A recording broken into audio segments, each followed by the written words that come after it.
మనం చూసే world direct reality కాదన్న విషయం మీకు తెలుసా? అవును. మన బ్రెయిన్ సెన్సరీ ఇన్ఫర్మేషన్‌ని ప్రాసెస్ చేసి, మనకు రియాలిటీ లాగా అనిపించే ఎక్స్‌పీరియన్స్‌ని క్రియేట్ చేస్తుంది. మన కళ్ళు లైట్‌ని రిసీవ్ చేసి, షేప్స్, బ్రైట్‌నెస్, మోషన్‌ని డిటెక్ట్ చేస్తాయి. కానీ కలర్స్ డిసైడ్ చేయడం, డిస్టెన్స్ అండ్ డెప్త్ క్యాలిక్యులేట్ చేయడం అన్నీ బ్రెయిన్ చేస్తుంది. బ్రెయిన్‌కి కళ్ళ నుంచి, చెవుల నుంచి, ఈవెన్ స్కిన్ నుంచి కూడా చాలా ఇన్ఫర్మేషన్ వస్తుంది. Every second thousands of signals వస్తాయి. బ్రెయిన్ అన్ని సిగ్నల్స్ ఈక్వల్ ఇంపార్టెన్స్‌తో ప్రాసెస్ చేయలేకపోతుంది. అందుకే ఇంపార్టెంట్ అనిపించిన ఇన్ఫర్మేషన్‌ని సెలెక్ట్ చేసి రిమైనింగ్ డీటెయిల్స్‌ని ఇగ్నోర్ చేస్తుంది. ఈ ప్రాసెస్‌ని ఫిల్టరింగ్ అంటారు. ఇక్కడ ఇంకో ఇంట్రెస్టింగ్ ఫ్యాక్ట్ ఏంటంటే మన కళ్ళలో ఉండే ఆప్టిక్ నర్వ్ బ్రెయిన్‌కి కనెక్ట్ అవుతుంది. ఆ పాయింట్‌లో లైట్ సెన్సింగ్ సెల్స్ ఉండవు. దానివల్ల అక్కడ ఒక స్మాల్ బ్లైండ్ స్పాట్ ఉంటుంది. మనకు ఆ బ్లైండ్ స్పాట్ కనిపించదు.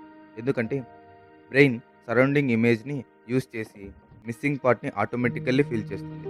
బట్ ఇది ఇల్యూజన్ కాదు. Normal brain function. ఇప్పుడు చూడండి, మీరు ఒక ఆబ్జెక్ట్ గురించి ఫోకస్ చేసినప్పుడు ఆ ఆబ్జెక్ట్ మీకు ఫ్రీక్వెంట్‌గా కనిపిస్తుంది.